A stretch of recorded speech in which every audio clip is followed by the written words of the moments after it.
അങ്ങനെ ഡേ 2 നമ്മൾ വാഡ് സിൽവർ മിസ്റ്റിൽ നിന്ന് ചെക്കൗട്ട് ചെയ്ത് നമ്മൾ അമൃതാര ഷാലിമാർ എന്ന് പറയുന്ന ഒരു റിസോർട്ടിലേക്ക് പോകണത് തേക്കടിയിലാണ്. അപ്പോൾ ഇവിടെ നിന്ന് ഓൾമോസ്റ്റ് ഒരു 50 കിലോമീറ്റേഴ്സ് ഉണ്ട് വാഗമണ്ണിൽ. അപ്പോൾ നമ്മൾ അങ്ങോട്ട് പോകണം. ധ്രുവ് സുഖമായിട്ട് ഉറക്കമായി. അപ്പോൾ അവിടെ ചെന്നിട്ട് ഇത് വിശേഷം. എൻ്റെ പപ്പ കാണിക്കാൻ പറഞ്ഞു. ശരിക്കും വാഗമണ്ണാണ് കേട്ടോ ഇന്നത്തെ ദിവസം നമ്മൾ എക്സ്പ്ലോർ ചെയ്യാൻ. ആസ് പെർ നമ്മുടെ പ്ലാനിലുണ്ടായിരുന്നേ. ഞാൻ മുമ്പത്തെ എൻ്റെ വീഡിയോയിൽ പറഞ്ഞതുപോലെ പ്ലാനൊക്കെ ആകെ ഫ്ലോപ്പായി. അപ്പോൾ നമ്മൾ ലാസ്റ്റ് മിനിറ്റ് സ്പോട്ടിന് ഇങ്ങനെ ബുക്കിംഗ് എടുത്തായിരുന്നു പോകുന്നത്. അപ്പോൾ തേക്കടി പോയത് ശരിക്കും പറഞ്ഞ ഒരു ബെസ്റ്റ് ഡിസിഷൻ എന്നേ ഞാൻ പറയത്തുള്ളൂ. എസ്പെഷ്യലി ഇവിടെ സ്റ്റേ എടുത്തത് അടിപൊളിയായിട്ടോ. നമ്മുടെ തേക്കടി ജംഗ്ഷനിൽ നിന്ന് ഒരു 5 കിലോമീറ്റർ മാറിയാണ് ഈ റിസോർട്ടിൻ്റെ ലൊക്കേഷൻ വരുന്നത്. പക്ഷേ നമ്മൾ ലൊക്കേഷനിലോട്ട് ഇങ്ങനെ പോകുമ്പോൾ നമ്മൾ വിചാരിക്കും ഇതാണോ തേക്കടി? ഇവിടെ എന്ന് വെച്ചാൽ നമ്മുടെ ഈ നാട്ടിലൊക്കെ ഉള്ള നാട്ടുമ്പുറത്തിൻ്റെ ഒരു ഇതാണ് കാണുന്നത്. അങ്ങനെ വലിയ സംഭവമൊന്നും ഇല്ലല്ലോ എന്ന് തോന്നുമെങ്കിലും ഇതിൻ്റെ എന്താ പറയുക, ജസ്റ്റ് നമ്മളൊന്ന് എൻട്രി ചെയ്ത് നമ്മുടെ ഈ റിസോർട്ടിൻ്റെ റിസപ്ഷൻ വരെ എത്തുമ്പോൾ തന്നെ നമുക്ക് വാവ് അടിപൊളി ഒരു എന്താ പറയുക അങ്ങനെ ഒരു നമുക്കൊരു ഇമ്പ്രഷൻ ആയിരിക്കും കേട്ടോ വരുന്നത്.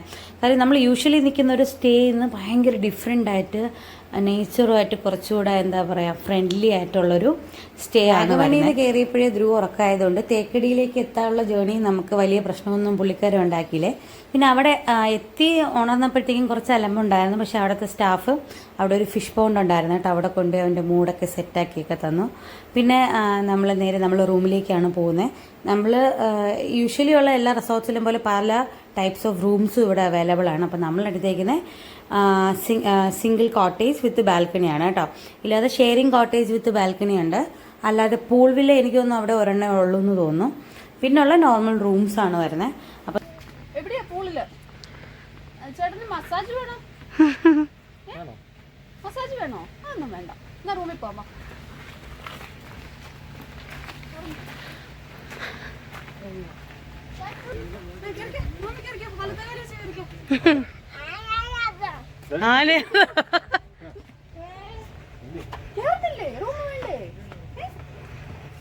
ആനേറപ്പോ ധ്രുവിന്റെ ബെഡ്, ധ്രുവിന്റെ JCB. ഓക്കേ, ഇതാ ധ്രുവിന്റെ ബെഡ്. നീ കിടക്കണം. ഓക്കേ ഓക്കേ പറഞ്ഞു. എന്തോ എടുത്തോട്ടായിപ്പോയല്ലോ. നമുക്ക് ഇൻറൂം ഡൈനിങ്ങിന് റെസ്റ്റോറന്റ് നമ്പർ വരുന്നത് 5 റിസപ്ഷൻ നമ്പർ 9 ആണ്. ഡോർ ഒന്ന് ക്ലോസ് ചെയ്തിട്ട് വെക്കണം. കൊതുകുണ്ട് പുറത്ത്.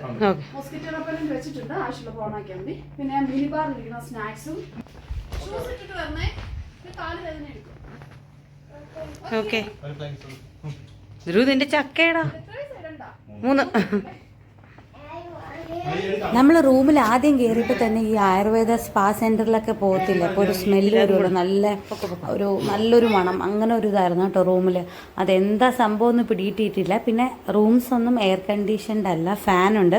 കാര്യം നമ്മൾ പോയ ക്ലൈമറ്റ് ആയിരുന്നാലും ആ റൂമിൻ്റെ ഒരു സ്ട്രക്ചർ ആയിരുന്നാലും ആ ഒരു AC-യുടെ കാര്യം വരുന്നില്ല. കാര്യം അത്രയ്ക്ക് തണുപ്പായിരുന്നു. രാത്രിയൊക്കെ ഭയങ്കര തണുപ്പായിരുന്നു. കൂട്ടത്തിൽ മഴയൊക്കെ പെയ്തിട്ടുണ്ടായിരുന്നു. അപ്പോൾ ക്ലൈമറ്റ് മൊത്തത്തിലൊന്ന് തണുത്ത് കിടപ്പുണ്ടായിരുന്നു.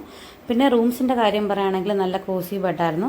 ബാത്റൂമിൽ നമ്മൾ യൂഷ്വലി കാണുന്ന റിസോർട്ടിനെ കാട്ടി ടോയ്ലറ്ററി ഐറ്റംസ് കൂടുതലുണ്ടായിരുന്നു.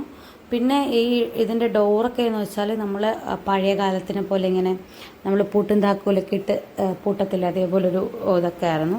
ശരിക്കും പറഞ്ഞാൽ ധ്രുവിന് ഇഷ്ടപ്പെട്ടു, അതിലേറെ നമുക്ക് ഇഷ്ടപ്പെട്ടു കേട്ടോ. പിന്നെ നമ്മളിപ്പോൾ നമ്മൾ ഉച്ചയ്ക്കൊന്നും ഫുഡ് കഴിച്ചിട്ടില്ലായിരുന്നു. വരുന്ന വഴിക്ക് കഴിക്കാമെന്ന് വിചാരിച്ചായിരുന്നു വന്നത്. പക്ഷേ ഞാൻ പറഞ്ഞില്ലായിരുന്നു തേക്കടി ജംഗ്ഷനിൽ നിന്ന് കുറച്ച് മാറിയായിരുന്നു. അപ്പോൾ ഞങ്ങൾ വിചാരിച്ചു ഇവിടെയൊന്നും റെസ്റ്റോറൻ്റ് ഒന്നും കാണത്തില്ല. അപ്പോൾ നേരെ നമുക്ക് റിസോർട്ടിൽ ചെന്ന് കഴിക്കാമെന്നും പറഞ്ഞ് വന്നത്. അപ്പോൾ അവിടെ വന്നപ്പോഴത്തേക്കും അവിടുത്തെ ലഞ്ച് ടൈം കഴിഞ്ഞു. നമുക്ക് വേണമെങ്കിൽ സ്നാക്സ് ആയിട്ട് എന്തെങ്കിലും ഉണ്ടാക്കി തരാമെന്ന് പറഞ്ഞപ്പോൾ നമ്മൾ വന്ന സമയത്ത് തന്നെ 2 ചിക്കൻ സാൻഡ്വിച്ച് ഓർഡർ ചെയ്തിട്ടായിരുന്നു വന്നത്. അപ്പം നമ്മൾ ലഗേജൊക്കെ വെച്ചൊന്ന് ഫ്രഷ് ആയിട്ട് നമ്മൾ നേരെ റെസ്റ്റോറൻറ്റിൽ ചെന്ന് കഴിക്കാമെന്നുള്ള പ്ലാനായിരുന്നു. സത്യം പറഞ്ഞാൽ അതും ഒരു 3:30-4 മണിയായിട്ടോ. അപ്പോൾ 2 ദിവസം കൊണ്ട് നമുക്ക് ലഞ്ച് അങ്ങനെ പ്രോപ്പർ ടൈമിന് കിട്ടുന്നില്ല. അപ്പോൾ നമ്മൾ നേരെ ചെന്ന് അത് കഴിക്കാനായിരുന്നു പോകുന്നത്. ഈവൻ അവർ ഓരോ സാധനങ്ങളും സ്പെസിഫൈ ചെയ്ത് വെച്ചേക്കുന്നത് വരെ നേച്ചർ ഫ്രണ്ട്ലി ആയിട്ടുള്ളതാട്ടോ. ഈ തേനീച്ചക്കൂട്, പണ്ടത്തെ ഇടികല്ലും അതിൻ്റെ കമ്പ്, പിന്നെ ഉരുള്, ഇതൊന്നും ശരിക്കും പറഞ്ഞാൽ ധ്രുവിൻ്റെ ജനറേഷനിലുള്ള പിള്ളേരൊന്നും കണ്ടിട്ടില്ല, ഇനി കാണാൻ പോകുന്നൊന്നും അറിയത്തില്ല കേട്ടോ. ഇങ്ങനത്തുള്ള എന്തെങ്കിലുമൊക്കെ ഇതിൽ അവർ കാണുന്നെങ്കിലേ ഉള്ളൂ. അപ്പോൾ അതൊക്കെ അവന് കാണാൻ പറ്റി. ഈവൻ നമ്മൾ കേരളത്തിൽ എന്നിട്ട് നമ്മൾ ഇങ്ങനെ ഒരു അറ്റ്മോസ്ഫിയർ ഉള്ള റിസോർട്ടിൽ പോയപ്പോൾ നമുക്ക് ഭയങ്കര ഇഷ്ടപ്പെട്ടെങ്കിൽ ഈ ഫോറിനേഴ്സിനൊക്കെ ഭയങ്കര ഇഷ്ടമായിരിക്കും കേട്ടോ. അപ്പോൾ നമ്മൾ അവരോട് ചോദിച്ചപ്പോഴാണ് പറഞ്ഞത് ഇവിടെ സീസൺ ടൈമിന് ഫുൾ റൂംസ് ഓൾമോസ്റ്റ് വേണമെങ്കിൽ പറയാം എല്ലാം ഫോറിനേഴ്സാണ് ബുക്ക് ചെയ്യുന്നത്. കാര്യം പക്ക എന്താ പറയുക, ഒരു നേച്ചർ ഫ്രണ്ട്ലി ആയിട്ടുള്ളൊരു സ്റ്റേ പ്ലസ് അവർ ആയുർവേദ സ്പായൊക്കെ ഇവിടെ നിന്ന് എടുക്കും. അപ്പോൾ അതിനൊക്കെയുള്ള എല്ലാ ഇതും ഉള്ളതുകൊണ്ട് ഇവിടെ ഫുള്ളായിരിക്കും എന്ന് പറഞ്ഞു. പിന്നെ അവരുടെ ലോബിയുടെ അടുത്ത് തന്നെ ഒരു എന്താ പറയുക, ഈ കോഴികളും അങ്ങനെ കുറേ സാധനങ്ങളൊക്കെ അവർ വളർത്തുന്നുണ്ട് കേട്ടോ. അപ്പോൾ അത് കാണാൻ പോയതായിരുന്നു, പക്ഷെ അത് ക്ലോസ് ചെയ്തിട്ടേക്കാണ്. നമുക്ക് മുകളിൽ നിന്നാൽ കാണാൻ പറ്റും. താഴെ ഇറങ്ങിയപ്പോഴത്തേക്കും ആ ഗേറ്റ് ക്ലോസ് ചെയ്തിട്ടിട്ടുണ്ട്. ഇതാണ് അവിടുത്തെ സ്പാ കേട്ടോ വരുന്നത്. പിന്നെ പൂളായിരുന്നാലും അടിപൊളി നല്ല വെൽ മെയിൻറ്റെയിൻഡ് ആയിട്ടുള്ള ഒരു സൂപ്പർ സ്വിമ്മിംഗ് പൂളായിരുന്നു. ശരിക്കും പറഞ്ഞാൽ ഒരു കാട്ടിൻ്റെ മീൻസ് മരങ്ങൾ ചുറ്റിനും ഉള്ളതുകൊണ്ട് നമുക്ക് അങ്ങനെ ഒരു ഫീൽ വരും. കാട്ടിനിടയ്ക്കൊക്കെ ഉള്ളൊരു സ്വിമ്മിംഗ് പൂൾ അങ്ങനെ ഒരു ഇതായിരുന്നു കേട്ടോ. എന്തായിരുന്നാലും തലേ ദിവസമൊക്കെ ഇറങ്ങി എനിക്ക് ചെറുതായിട്ടൊരു ത്രോട്ട് ഇൻഫെക്ഷനൊക്കെ വന്ന് നിൽക്കുകയാണ്. അപ്പോൾ ഞാൻ ഇറങ്ങുമില്ലേ എന്നുള്ളൊരു കൺഫ്യൂഷനിൽ നിന്നു. പക്ഷേ പൂള് കണ്ടപ്പോഴത്തേക്കും ഇറങ്ങണമെന്ന് ഒരു ഇതുണ്ട്. അപ്പോൾ ഞാൻ എന്തായിരുന്നാലും ഇറങ്ങുന്നു. പപ്പ ഇറങ്ങുന്നില്ല എന്നാണ് പറയുന്ന കാര്യം. ഭയങ്കര തണുപ്പും കൂടെയാണ്. നമ്മൾ വാഗമണ്ണിൽ നിന്ന് ഈ റിസോർട്ടിലേക്ക് വരുന്ന സമയത്ത് വേറൊരു പണി കിട്ടിയായിരുന്നു കേട്ടോ. അതാണ് ഞാൻ പറയുന്നത്. ധ്രുവിൻ്റെ ബർത്ത്ഡേ സെലിബ്രേഷന് പോയ ഈ ട്രിപ്പ് നമ്മൾ പ്ലാൻ ചെയ്ത് വന്നത്, പക്ഷേ നമുക്ക് നടന്നുകൊണ്ടിരുന്ന വേറെ പലതുമൊക്കെ ആയിരുന്നു കേട്ടോ. നമ്മൾ നമ്മുടെ വാഗമണ്ണിലെ അബാഡ് സിൽവർ മിസ്റ്റിൽ നിന്ന് നമ്മൾ ലൊക്കേഷൻ ഇട്ടപ്പോഴത്തേക്കും ഒരു 55-60 കിലോമീറ്റേഴ്സിൻ്റെ അകത്തേ വരത്തുള്ളൂ. 55 കാണിച്ചെന്നാണ് തോന്നുന്നത് ഈ റിസോർട്ടിലേക്ക് കാണിക്കുന്നത്. അപ്പം നമ്മൾ ആ ഒരു റൂട്ടിൽ ഇങ്ങനെ വരികയായിരുന്നു. പക്ഷേ ഇടയ്ക്ക് വെച്ച് നെറ്റ്വർക്ക് കട്ടായി. അപ്പോൾ നമ്മുടെ ഗൂഗിൾ മാപ്പ് ഇങ്ങനെ നമ്മളെ കൊണ്ടുപോയി ആ വാഗമണ്ണ് ഫുള്ള് നമ്മൾ താഴെ ഇറങ്ങി. നമ്മൾ കുറച്ചുകൂടെ പോയിരുന്നെങ്കിൽ നമ്മൾ കാഞ്ഞിരപ്പള്ളി എത്തിയേനെ. കാര്യം അത്രയ്ക്ക് ഫ്രണ്ടിലൊക്കെ. അപ്പോൾ ഇങ്ങനെ പൊക്കോണ്ടിരിക്കുന്നു. പക്ഷേ ഇതിങ്ങനെ റീറൂട്ട് ചെയ്ത് കാണിക്കുന്നുണ്ട്. നോക്കിയപ്പോൾ ഈ 55 കിലോമീറ്റേഴ്സ് ഒരു 80 ഒക്കെ അടുപ്പിച്ചാവാറായി. അപ്പോൾ നമുക്ക് പണി കിട്ടിയെന്ന്. അപ്പോൾ നമ്മുടെ സ്ട്രെയിറ്റ് റോഡാണെങ്കിൽ നമുക്ക് കുഴപ്പമില്ല കേട്ടോ. നമുക്ക് തിരിച്ച് വഴി തെറ്റിയാൽ നമുക്ക് തിരിച്ച് പോകുന്നതിനും. ഇതിങ്ങനെ നമ്മളിങ്ങനെ ഹെയർ പിൻസ് ഇങ്ങനെ കയറി മീൻസ് എന്താ പറയുക, ഒരു 10-11 മണിയൊക്കെ ആകുമ്പോൾ അവിടെ നല്ല ബ്ലോക്കും കൂടെയാണ്. പിന്നെ ഹെവി വെഹിക്കിൾസ് പോവുകയാണെങ്കിൽ നമുക്ക് ഓവർടേക്ക് ചെയ്ത് പോകാൻ കുറച്ചുകൂടെ ബുദ്ധിമുട്ടായിരിക്കും. പിന്നെ നമ്മൾ ഇതിൻ്റെ ബാക്കിൽ നിന്ന് ഇങ്ങനെ പോകണം. അങ്ങനെയായിരുന്നു ഒരു വിധത്തിൽ നമ്മൾ താഴെ ഇറങ്ങി. അപ്പോൾ നമ്മൾ ഇടയ്ക്കൊരു പെട്രോൾ പമ്പിൽ ഇറങ്ങി ചോദിച്ചപ്പോൾ നമുക്ക് പണി കിട്ടിയെന്ന്. അപ്പോൾ നമ്മൾ നേരെ ഇനി ഇത് ഫുള്ള് തിരിച്ച് വാഗമൺ ജംഗ്ഷനിൽ ചെന്നിട്ട് തിരിഞ്ഞു പോകണം. അപ്പോൾ അതും കൂടെ അറിഞ്ഞപ്പോഴത്തേക്ക് നമ്മൾ ആകെ ഡെസ്പായ കേട്ടോ. പിന്നെ ഇത് ഫുള്ള് നമ്മൾ ഒരു 10-30 കിലോമീറ്ററോളം നമ്മൾ പിന്നെയും വാഗമണ്ണ് ജംഗ്ഷന് പോകണ്ട, വാഗമണ്ണ് എത്തുന്നതിന് മുമ്പ് നമ്മൾ റൈറ്റ് എടുത്തായിരുന്നു കേട്ടോ വന്നത്. കട്ടപ്പന വഴിയൊക്കെ ആയിരുന്നു വന്നത്. അപ്പോൾ അങ്ങനെയും നമ്മൾ കുറച്ചൊന്ന് വലഞ്ഞായിരുന്നു ഈ ഒരു സ്റ്റേക്ക് വരാൻ വേണ്ടി. പക്ഷേ എന്തായിരുന്നാലും എന്താ പറയുക, ആ ഒരു ഇതിന് ഒരു വേർത്തുണ്ടായി. അപ്പോൾ ഞാൻ ത്രോട്ട് ഇൻഫെക്ഷൻ ഉണ്ടെങ്കിലും പപ്പേനെ പറഞ്ഞ അടുത്തെവിടെയെങ്കിലും മെഡിക്കൽ ഷോപ്പ് ഉണ്ടെങ്കിൽ അവിടെ നിന്ന് എന്താ പറയുക ടാബ്ലറ്റ് മേടിച്ചിട്ട് വരാൻ പറഞ്ഞു. യൂഷ്വലി നമ്മളവിടെയൊക്കെ ആൻറ്റിബയോട്ടിക് ഇങ്ങനെ തരും കേട്ടോ മെഡിക്കൽ ഷോപ്സിൽ. അവിടെയൊന്നും തരത്തില്ല. അതുകൊണ്ട് തന്നെ ഞാൻ എപ്പോഴും ട്രിപ്പിന് പോകുമ്പോൾ കുഞ്ഞിൻ്റെ മരുന്നും നമ്മുടെ ആൻറ്റിബയോട്ടിക് സിട്രിസിൻ അങ്ങനെയൊക്കെ നമ്മൾ കരുതി വയ്ക്കാറുണ്ട്. പക്ഷേ ഞാൻ ത്രോട്ട് ഇൻഫെക്ഷനൊക്കെ വേണ്ടിയുള്ള ആൻറ്റിബയോട്ടിക് മേടിച്ച് വെച്ചില്ലായിരുന്നു. അപ്പോൾ പപ്പേനെ പറഞ്ഞ് ഞാൻ മെഡിക്കൽ ഷോപ്പിൽ വിട്ടിട്ട് ഞാനും ധ്രുവൻ എന്തായിരുന്നാലും സ്വിമ്മിംഗ് പൂളെന്ന് പറഞ്ഞാൽ ഭയങ്കര ഇഷ്ടം. അപ്പോൾ അവന് വേണ്ടിയാണ് നമ്മൾ ട്രിപ്പൊക്കെ ഇങ്ങനെ എടുക്കുന്നത്. അപ്പോൾ അവൻ്റെ ഇഷ്ടത്തിന് വേണ്ടി എന്തായിരുന്നാലും ഞാൻ ഇറങ്ങാമെന്നുള്ള രീതിയിൽ ഞാൻ തന്നെ ഇറങ്ങി അപ്പോഴത്തേക്കും പപ്പ ചെന്ന് അടുത്തായിരുന്നു മെഡിക്കൽ ഷോപ്പിൽ നിന്ന്.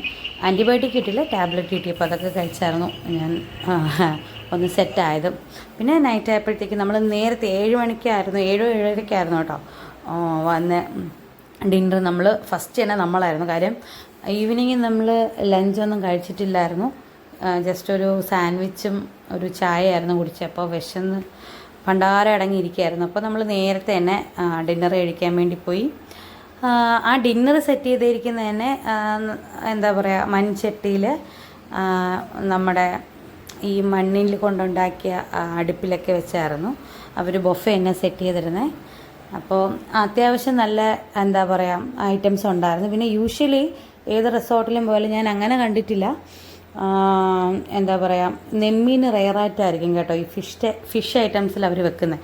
അപ്പോൾ ഇവിടെ വന്നിട്ട് നെമ്മീനായിരുന്നു. അപ്പോൾ എൻ്റെ പപ്പയുടെ ഫേവറേറ്റ് ആയിരുന്നു. അപ്പോൾ സുജി നല്ലോണം ഇഷ്ടപ്പെടുന്നൊരു മീനായതുകൊണ്ട് പുള്ളിക്കാരൻ നല്ലോണം ഫുഡൊക്കെ കഴിച്ചു. പിന്നെ രാവിലെ ആയപ്പോഴത്തേക്കും നല്ല മഴയുണ്ടായിരുന്നു. യൂഷ്വലി പപ്പയും മോനും കിടന്നുറങ്ങും. ഞാൻ എല്ലാ സ്റ്റേക്കും ഇറങ്ങി ഇങ്ങനെ അവിടെയൊക്കെ ഒന്ന് കറങ്ങും. പക്ഷേ മഴയായതുകൊണ്ട് ഞാനങ്ങനെ ഇറങ്ങിയില്ല. പക്ഷെ കുറേ നേരം പുറത്ത് വന്നിരുന്നു കേട്ടോ. അപ്പോഴത്തേക്ക് രണ്ടുപേരും പതുക്കെ ഉറക്കമൊക്കെ എണീറ്റു. പിന്നെ നമ്മൾ ബ്രേക്ക്ഫാസ്റ്റ് കഴിക്കാൻ വേണ്ടി നേരെ റെസ്റ്റോറൻറ്റിലേക്ക് പോയി. റെസ്റ്റോറൻറ്റിൽ പോയപ്പോഴത്തേക്കും യൂഷ്വലി എന്താ പറയുക, ഏതെങ്കിലും ഒരു നോൺ വെജ് ഐറ്റം കാണുന്നതാണ്. സോസേജ് അല്ലാത്ത കാര്യം കേട്ടോ പറയുന്നത്. സോസേജും എഗ്ഗും അല്ലാതെ എന്തെങ്കിലും കാണുന്നതാണ്. പക്ഷേ എനിക്കവിടെ കണ്ടില്ല. എല്ലാം ഇതേപോലെ നാടൻ എന്താ പറയുക, നാടൻ രീതിയിലുള്ള ബ്രേക്ക്ഫാസ്റ്റൊക്കെ ആയിരുന്നു കേട്ടോ. ശരിക്കും പറഞ്ഞാൽ ഇതൊരു 4 സ്റ്റാർ അല്ല എങ്കിൽ 5 സ്റ്റാറിലേക്ക് എത്തിയിട്ടുമില്ല. കാര്യം ഇതിൻ്റെ അമ്യൂണിറ്റീസൊക്കെ അത്ര അടിപൊളിയാണ്.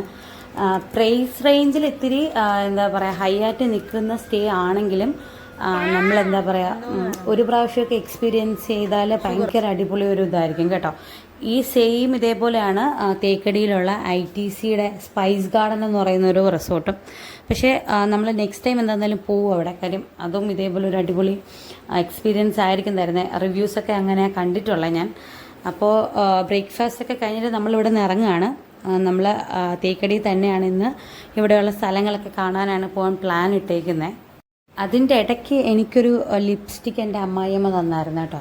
അത് എന്താ പറയുക, ചില ലിപ്സ്റ്റിക്ക് ഇടുമ്പോൾ നമുക്ക് നമ്മളെ ഫേസൊക്കെ ഒന്ന് ബ്രൈറ്റ് ആവത്തില്ലേ, അങ്ങനെ ഒന്ന് ബ്രൈറ്റായിട്ട് ഇഷ്ടപ്പെട്ട് വന്നപ്പോഴത്തേക്കും ഇവിടെ വെച്ച് എൻ്റെ മോൻ ആ ലിപ്സ്റ്റിക്കൊക്കെ കളഞ്ഞു കേട്ടോ. അപ്പോൾ അതൊക്കെ അവിടെ തപ്പി നോക്കിയിട്ട് കണ്ടില്ല. അപ്പോഴത്തേക്കും നമ്മുടെ ചെക്കൗട്ട് ടൈം ആയി. അപ്പോൾ നമ്മൾ പിന്നെ നെക്സ്റ്റ് ഡേ വന്നിട്ട് റൂംസ് എല്ലാം ഫുള്ളാണ്. അപ്പോൾ അവർ ചെക്ക് ഇൻ ടൈമിനെ പറഞ്ഞായിരുന്നു ലേറ്റ് ആക്കരുത്, മാക്സിമം ഒരു 1 hour ലേറ്റ് ആയാലും കുഴപ്പമില്ല.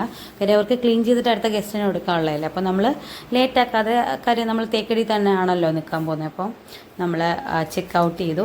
ശരിക്കും പറഞ്ഞാൽ പെട്ടെന്ന് പോയൊരു ഇതായിരുന്നു കേട്ടോ. കുറച്ചുകൂടെ നേരത്തെ വരേണ്ടിയിരുന്നു എന്ന് എനിക്ക് തോന്നി. കാര്യം നമ്മളിവിടെ വന്നപ്പോഴേ 4 മണിയൊക്കെ കഴിഞ്ഞായിരുന്നു.